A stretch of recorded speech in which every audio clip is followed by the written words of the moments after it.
Parce que l'effet du Viagra sur le cou va vous mettre en érection. Vous serez en érection, une érection qui va vous empêcher de pouvoir normalement même fermer l'œil ou vous concentrer. Normalement, le seul besoin que vous aurez, c'est de jouir. C'est ce que je suis en train de vous faire comprendre comme quoi. Je suis en train de vous faire comprendre quelque chose qui est très pertinent. Oui.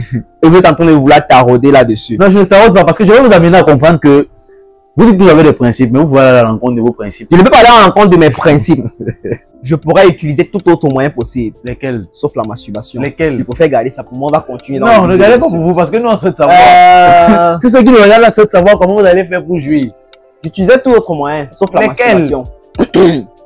Sauf la masturbation, j'ai dit. Ok, nous allons continuer dans le vif de notre émission. Quel est l'impact de la masturbation dans les activités? Bon, déjà, il faut noter que les impacts de la masturbation dans la fertilité, sur un premier plan, si je prends un exemple simple, je pourrais expliquer pour que tout le monde comprenne. Si déjà vous êtes un homme et que vous avez une fréquence de masturbation de 3 masturbations par semaine, naturellement, si vous masturbez 3 fois par semaine, vous n'aurez pas un temps de récupération naturelle des hormones qu'il faudrait normalement pour pouvoir bien tonifier les spermatozoïdes. Et à côté de cela, vous n'aurez pas une quantité de spermatozoïdes qu'il faut si vous masturbez 3 fois par semaine. Et là, ça suffit déjà pour avoir à la longue une conséquence respective de l'azospermie comme pathologie directe que vous pouvez normalement avoir.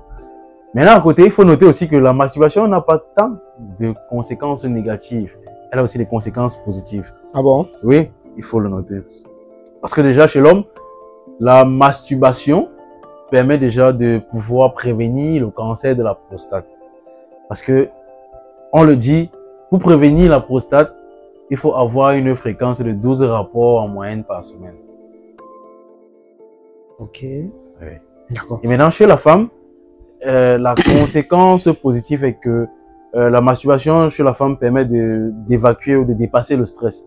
Le stress qu'on sait qui est un facteur de risque pour l'infertilité chez la femme. Donc voilà, un peu, entre autres, ce qu'on pourrait dire des conséquences négatives de la masturbation et positives. Vous, en tant qu'expert en médecine, est-ce que vous pensez que au moment de la masturbation, qu'on puisse parler là d'éjaculation précoce, est-ce que l'éjaculation précoce peut être confrontée à la masturbation? Oui, oui. Normalement, si pour un sujet qui se masturbe constamment, régulièrement et qui a fait de cela une obsession et qui est dépendant et ajouter à cela des contenus pornographiques, normalement on va avoir un sujet qui souffre également de faiblesse sexuelle à la longue ou d'éjaculation précoce normalement. Oui, oui, on pourrait dire cela. D'accord. Vous, en tant qu'homme, vous avez fait part tout à l'heure que la masturbation était un phénomène tant négatif que positif. Oui. Et s'il fallait peser les deux, s'il fallait évaluer les deux sous une échelle, on allait dire peut-être que la masturbation est plus positive. Vous, en tant qu'homme, avez-vous déjà été confronté à la masturbation? Bon, personnellement, ça c'est une question très perturbante et déroutante, mais bon, je ne m'adonne pas à la pratique de masturbation, donc je ne saurais répondre à cette question naturellement. Vu que vous, en tant qu'expert, vous avez mentionné tout à l'heure que c'était quelque chose de positif, donc comment est-ce que vous allez conseiller quelque chose que vous ne faites pas? Bon, voilà, ça dépend, parce qu'après, si vous avez une partenaire qui est normalement présente pour vous et qui vous satisfait normalement, vous n'aurez pas besoin de vous masturber. Peut-être ceux qui ont plus recours à la masturbation, peut-être n'ont pas la possibilité d'avoir une partenaire, ou peut-être pour d'autres préfèrent plus la masturbation que le partenaire pour se satisfaire. Mais je recommande et je conseille d'avoir une partenaire avec qui normalement on pourrait avoir des rapports sexuels. Une partenaire saine qui ne souffre pas de maladies infectieuses et tout, et que vraiment normalement on pourrait se mouvoir comme on veut. Donc vous jugez que la masturbation est exclue dans un couple?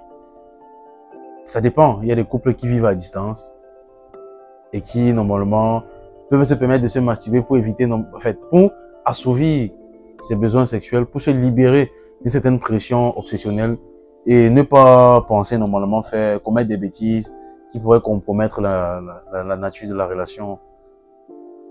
Okay. Tout à l'heure, vous avez fait comprendre que la masturbation prévenait le cancer de la prostate.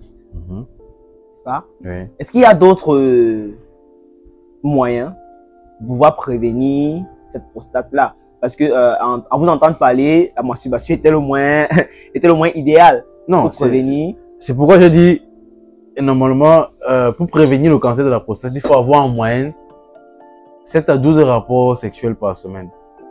Donc, vous voyez que si vous avez 7 à 12 rapports sexuels par semaine, vous ne pouvez pas être exposé au cancer de la prostate. Mais par ailleurs, si vous n'avez pas une partenaire, avec qui vous pouvez avoir cette fréquence de rapports sexuels naturellement, je pense que vous pouvez vous soumettre à une masturbation constante. Donc, pour vous, en fait, de votre point de vue intime, la masturbation est conseillée ou bien n'est pas conseillée? Scientifiquement, la masturbation est recommandée. Non, je suis désolé. Je ne parle pas d'un point de vue scientifique. Oui. Je parle d'un point de vue personnel. D'un point de vue personnel, on pourrait recommander la masturbation chez un sujet qui a besoin de masturbation, qui n'a pas de partenaire pour pouvoir compléter ce manquement. Donc, ça veut dire, vous, en tant qu'expert en médecine, vous recommandez la masturbation à tous ces gens-là qui n'ont pas de partenaire? Pas qui n'ont pas de partenaire. Si vous avez une partenaire et que vous vivez à des distances séparées, et que normalement votre partenaire, peut-être vous-même vous proposez à votre partenaire, vous avez des pulsations ou des désirs sexuels, vous voulez normalement vous épanouir sexuellement, et que votre partenaire est très loin, normalement, qu'est-ce que vous pouvez faire? Qu'est-ce que vous pouvez faire? Je vais m'assurer. C'est une question. Ouais, vous allez vous masturber. Parce que normalement, vous ne voulez pas tromper votre partenaire. Donc, vous recommandez la masturbation? Ouais, je recommande. On a tendance à dire très souvent que les études scientifiques vont très souvent à l'encontre de la réalité. Même pas de la réalité, des prescriptions bibliques. Oui. Donc, ça veut dire que, à vous entendre parler, vous êtes en train de conseiller la masturbation à ceux-là qui vivent des relations à distance. Je conseille vivement. Ok. Donc, ça veut dire que quelque part, est-ce que vous êtes athée ou bien? Non, vu que je ne vis pas une relation à distance, donc je suis très proche de ma partenaire, donc je peux me mouvoir normalement quand je veux. Si vous conseillez, déjà, ça veut dire que vous-même, vous serez tenté à... Bien sûr. Vous n'avez jamais vécu de relation à distance. Naturellement, si vous êtes avec une partenaire aussi, je vous repose la question, si vous êtes avec une partenaire, naturellement, hein, et que vous vivez à distance de la partenaire, et qu'elle vous demande, et qu'elle vous dit qu'elle a besoin ou elle a envie d'être épanouie sexuellement et que vous êtes à distance, qu'est-ce que vous allez faire si vous-même vous avez envie d'elle? C'est moi qui pose des questions. Non, c'est vous posez, mais moi je peux vous retourner les questions parce que vos questions sont très pertinentes. Hein, et moi, j'ai le droit de vous poser des questions pertinentes qui nécessitent des réponses. J'ai parfaitement compris votre question. Mais juste que là, la masturbation n'est pas la seule alternative possible pour pouvoir satisfaire ma partenaire. Ce n'est pas parce que ma partenaire me demande une satisfaction qui va peut-être aller au-delà de mes principes. Parce qu'après, j'ai mes propres principes à moi. Pas parce que il faut la satisfaire sexuellement que je vais aller à l'encontre de mes principes. Je suis désolé.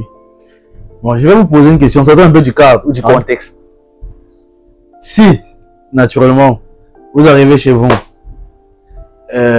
vous consommez un produit de type aphrodisiaque sans vous en rendre compte, sans savoir, et que normalement vous avez des pulsions et des envies, votre partenaire vit à des distances, des kilomètres, normalement vous devriez normalement éjaculer sur le coup. Qu'est-ce que vous faites? Vous allez aller violer la voisine? Ou vous allez vous masturber? Vous êtes expert en santé. Oui, je vous pose la question. Ok. Vous êtes expert en santé. Oui. Donc vous êtes mieux placé pour savoir que le plaisir s'avère d'abord psychologique. Vous avez pris des aphrodisiaques. Quand on prend les aphrodisiaques, même si vous avez un contrôle psychologique. Vous avez dit que l'alcool est un aphrodisiaque. Oui. L'alcool c'est un aphrodisiaque. Je ne compte pas le nombre de fois que moi en tant qu'homme, j'ai consommé de l'alcool et puis je suis rentré dormir chez moi malgré mes pulsions qui étaient tellement élevées. C'est différent quand vous consommez de l'alcool quand vous prenez un comprimé à type Viagra. Si vous avez pris un comprimé de type Viagra et que vous consommez de l'alcool, les effets sont différents. Parce que l'effet du Viagra sur le coup va vous mettre en érection. Vous serez en érection, une érection qui va vous empêcher de pouvoir normalement même fermer l'œil ou vous concentrer. Normalement, le seul besoin que vous aurez, c'est de jouir. C'est ce que je suis en train de vous faire comprendre comme quoi. Je suis en train de vous faire comprendre quelque chose qui est très pertinent. Et vous êtes en train de vouloir tarauder là-dessus. Non, je ne taraude pas parce que je vais vous amener à comprendre que vous dites que vous avez des principes, mais vous pouvez aller à l'encontre de vos principes. Je ne peux pas aller à l'encontre de mes principes. Dans ce sens-là, je ne pourrais pas aller à l'encontre de mes principes. Vous allez jouir. Je pourrais utiliser tout autre moyen possible. Lesquels? Sauf la masturbation. Lesquels? Je préfère garder ça pour moi. On va continuer. Non, ne gardez pas pour vous parce que nous, on souhaite savoir. Tous ceux qui nous regardent là souhaitent savoir comment vous allez faire pour jouir. J'utilisais tout autre moyen, sauf la masturbation. Sauf la masturbation, j'ai dit. Ok. Nous allons continuer dans le vif de notre émission. Merci, avançons. Ok. Bon, vous avez parlé tout à l'heure de l'infertilité. Revenons dans le thème de l'infertilité. Oui.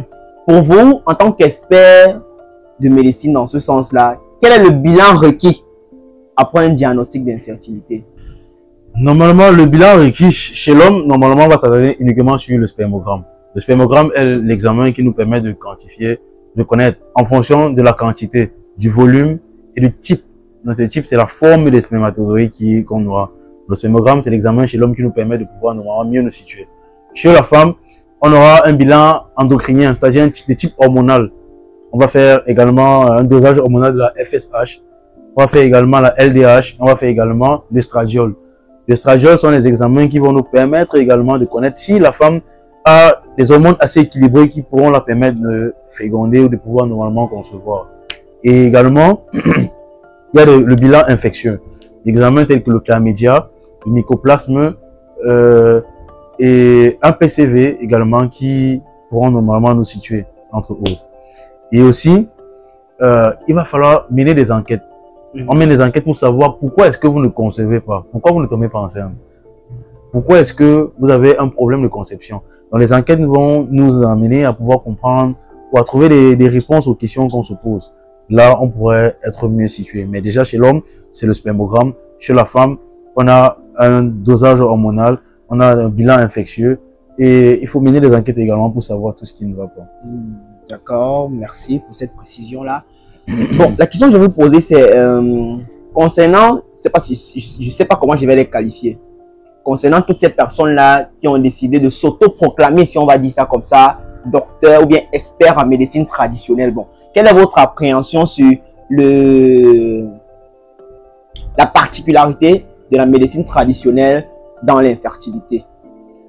Bon, déjà, je ne vais pas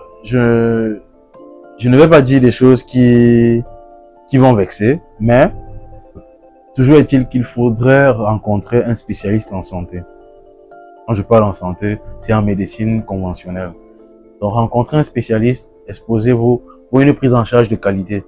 Parce que normalement, beaucoup de personnes se sont retournées vers la médecine indigène, ou on peut dire, oui, la médecine traditionnelle. C'est une branche de la médecine, c'est une branche de la santé. C'est une branche de la santé. Oui, on va la considérer comme ça dans d'autres types de pathologies qui sont normalement idiopathiques. Parce que normalement, il y a des maladies qu'on a où les causes ne sont pas déterminées normalement scientifiquement. Ça veut dire qu'il y a des maladies qu'on ne peut pas soigner à l'hôpital comme on pourra soigner à l'indigène. Comme on dit qu'il y a des maladies qu'on ne peut pas soigner à l'hôpital comme on pourrait soigner à l'indigène. Mais quand on a un problème de fertilité ou d'infertilité, il faudrait normalement se rendre chez un spécialiste de la santé, un médecin spécialiste pour une prise en charge de qualité. Toujours est-il. Donc pour vous, la médecine, je ne sais pas comment on va appeler ça, la médecine au sens de la logique. Oui. Ça va être la médecine de l'hôpital. Moi, je vous demande de toujours aller de consulter un spécialiste, de laisser les charlatans, Donc pour vous, ce sont des charlatans. Entre autres, on les appelle aussi des charlatans. Donc je parle de vous. Bon, je respecte le travail de tout un chacun, mais je recommande de rencontrer un spécialiste de la médecine pour une prise en charge de qualité. Ok. Donc, vous l'entendez parler, l'infertilité se soigne. L'infertilité est différente de la stérilité. Et comme le docteur Van Kalel l'a si bien dit, une fois que vous constatez que dans votre couple, après plusieurs rapports sexuels néants, et puis vous avez vraiment ce rêve d'avoir des enfants, que de vous diviser, l'idéal serait de rencontrer un spécialiste. Moi, je me trompe, docteur Kalel. Ok. Bon, nous allons sortir de notre émission, mais avant, je vais vous demander de donner quelques mots de fin. On va procéder par plusieurs volets.